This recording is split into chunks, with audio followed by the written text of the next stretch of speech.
Manusia sebagai makhluk ciptaan Allah Subhanahu wa Ta'ala yang sempurna karena memiliki akal yang tidak dimiliki makhluk ciptaan lainnya. Sejatinya manusia mampu untuk berpikir dan mengevaluasi segala perbuatannya. Apakah sudah sesuai dengan apa yang Allah firmankan dalam Quran dan meleburkannya dalam perbuatan, maka selamanya manusia terbebas dari dosa. Oleh karena itulah, manusia harus hidup berpedoman pada Quran dan Sunnah Rasul, agar manusia paham apa yang Allah larang, agar terhindar dari perbuatan dosa. Sudah selayaknya manusia untuk meninggalkan dan menjauhi perbuatan-perbuatan yang menimbulkan dosa, apalagi dosa-dosa yang besar yang akan banyak berdampak pada diri dan lingkungannya, maka akan ada ancaman bagi pelakunya, baik saat di dunia ataupun di akhirat kelak. Serta ada balasan terindah bagi orang-orang yang menjauhi daripada dosa-dosa besar itu. Dengan segala kasih sayangnya Allah akan memasukkan ke surganya. Masya Allah. Lantas, jika sudah begini, mengapa masih saja manusia terutama orang-orang yang beriman dengan sangat mudahnya melakukan perbuatan dosa-dosa yang besar? Bagaimana Islam memberikan pedoman kepada umatnya agar bisa terhindar dari dosa-dosa besar? Karena dosa yang kecil saja butuh perjuangan untuk menghapuskannya, apalagi yang dosa besar. Simak ulasan lengkapnya siang ini dalam kajian ilmu Damai Indonesiaku bersama guru-guru tercinta yang telah hadir di tengah-tengah kita. Selamat menyaksikan. Assalamualaikum warahmatullahi wabarakatuh. Alhamdulillahirabbil alamin. Alhamdulillahilladzi bi ni'matihi tatimmus shalihat. Assalatu wassalamu ala sayyidis sadat wa ala alihi wa ashabi ahlil fadail wal karamat. Subhanakal ilma lana illa ma 'allamtana innaka antal alimul hakim. Assalamualaikum, Masya Allah, senang sekali kita jumpa lagi dalam Damai Indonesiaku yang dipersembahkan oleh Sarung Wadimor, tentu sarung kita. Kali ini kita bersiaran langsung dari Masjid Al-Muhajirin Jalan Pondok Kopi 5 Duren Sawit, Jakarta Timur. Persis apa yang kita saksikan tayangan tadi sebelumnya yang membahas tentang Dzanbun Kabir atau Ithmun Kabir atau dosa besar. Itulah tema yang kita angkat pada kesempatan siang hari ini, yaitu kenali dosa-dosa besar. Alhamdulillah guru-guru kita telah hadir di tengah-tengah kita, Ustadz Fikri Haikal MZ dan juga Ustadz Nur Fadilah atau kita biasa panggil Ustadz Tile yang nanti insya Allah akan memberikan tausiahnya berkaitan dengan tema besar kita nanti. Kita akan mendengarkan tausiah, namun sebelumnya kita akan mendengarkan bersama-sama qari pembahasan ayat suci Al-Quran yang akan disampaikan oleh qari kita tentang surat An-Nisa berikut ini. Assalamualaikum warahmatullahi wabarakatuh.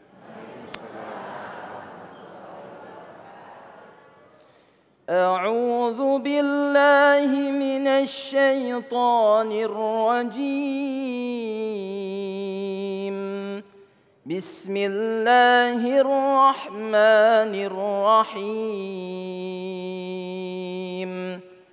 ومن يفعل ذلك عدوانا وظلما فسوف نصليه نارا وكان ذلك على الله يسيرا إن تجتنبوا كبائر ما تنهون عنه نكفر عنكم سيئاتكم وندخلكم مدخلا كريما Sadaqallahul azim. Wassalamualaikum warahmatullahi wabarakatuh. Assalamualaikum warahmatullahi wabarakatuh.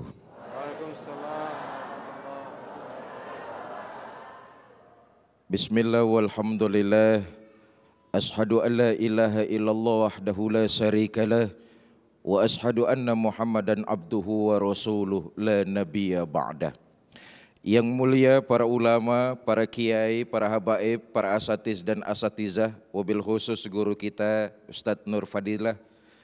Yang saya hormati segenap DKM Masjid Al-Muhajirin Pondok Kopi Duren Sawit, Jakarta Timur. Ibu bapak, saudara-saudara, para pemirsa TV One yang saya cintai.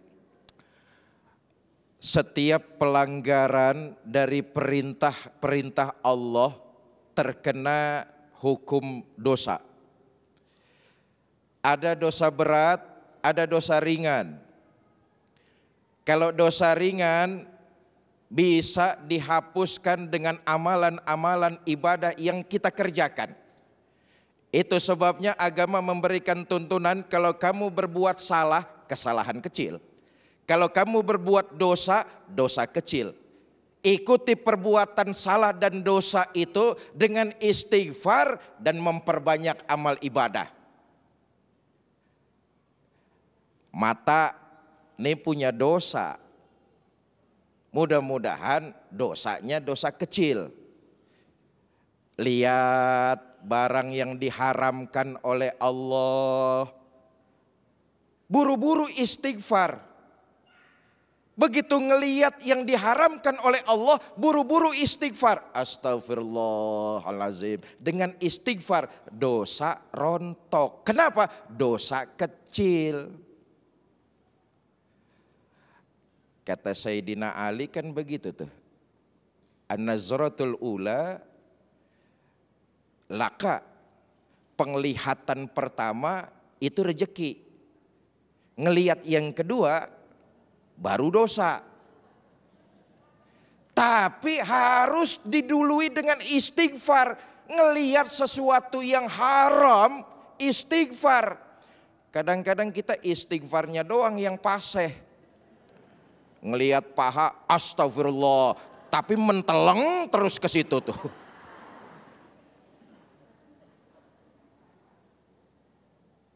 Dengan istighfar mengikuti dengan ibadah, rontok kesalahan dan dosa. Asal kategorinya dosa kecil. Kuping, ini dosa-dosa kecil. Ada orang ngerumpi, ngomongin orang, tahu-tahu datang aja duduk di tengah-tengahnya. Bukan orang sini, orang sono, orang sono. Orang sono, bukan orang sini. Orang sono. Tapi saya tanya di sono, katanya pindahan dari Pondok Kopi.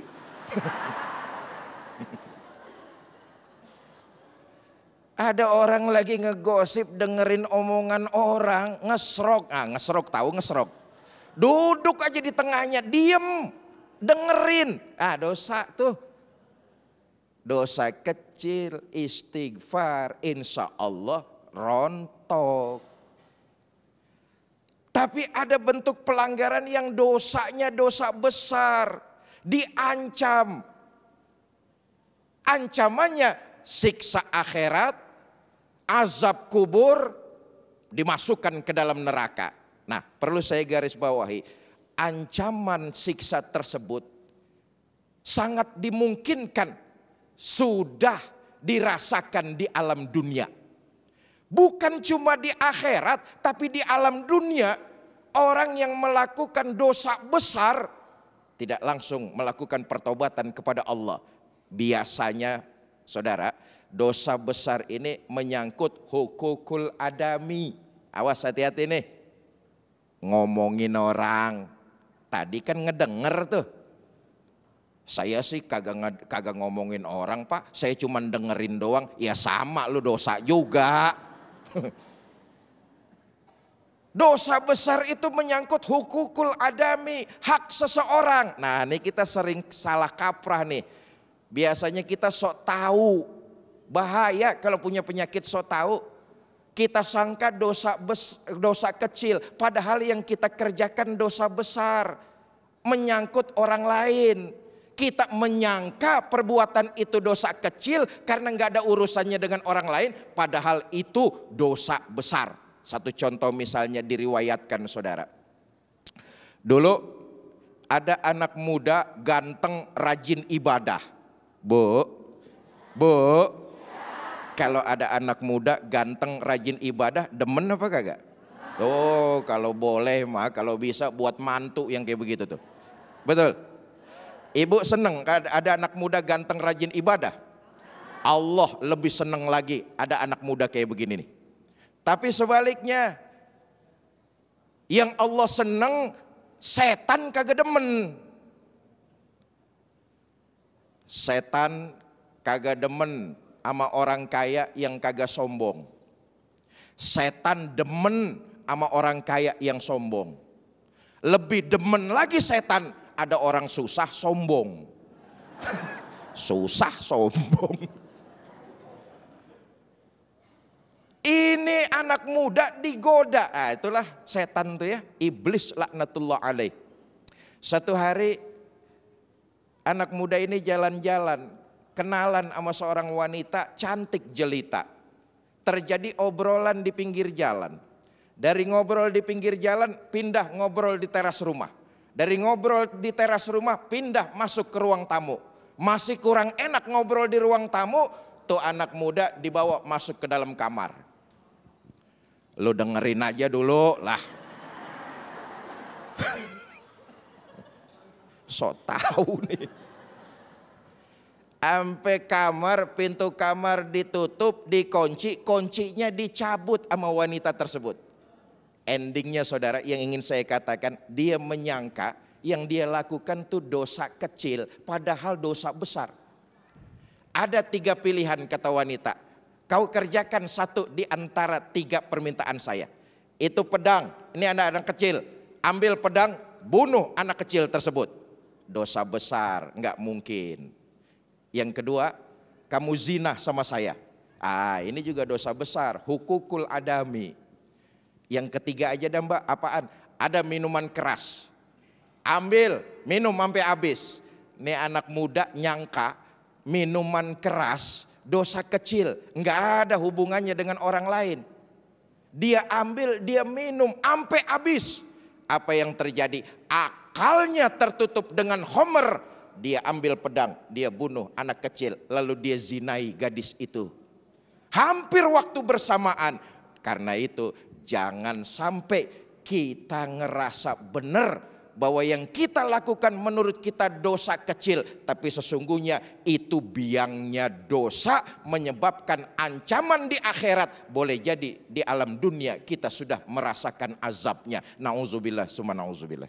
Masya Allah, luar biasa sekali apa yang disampaikan Ustadz kita, Ustadz Fikri Haikal. Berhati-hatilah terhadap dosa kecil yang itu apalagi berkaitan dengan manusia atau orang lain, yang justru sesungguhnya itu akan menimbun atau mengakibatkan dosa-dosa besar yang ada di dalam diri kita. Lantas pertanyaannya, apakah ketika kita sudah memiliki dosa besar, apakah kiat-kiat agar dosa besar itu diampuni? Ustadz Tile insya Allah di segmen kedua nanti akan menyampaikan di Damai Indonesiaku. Usai jeda kami akan kembali.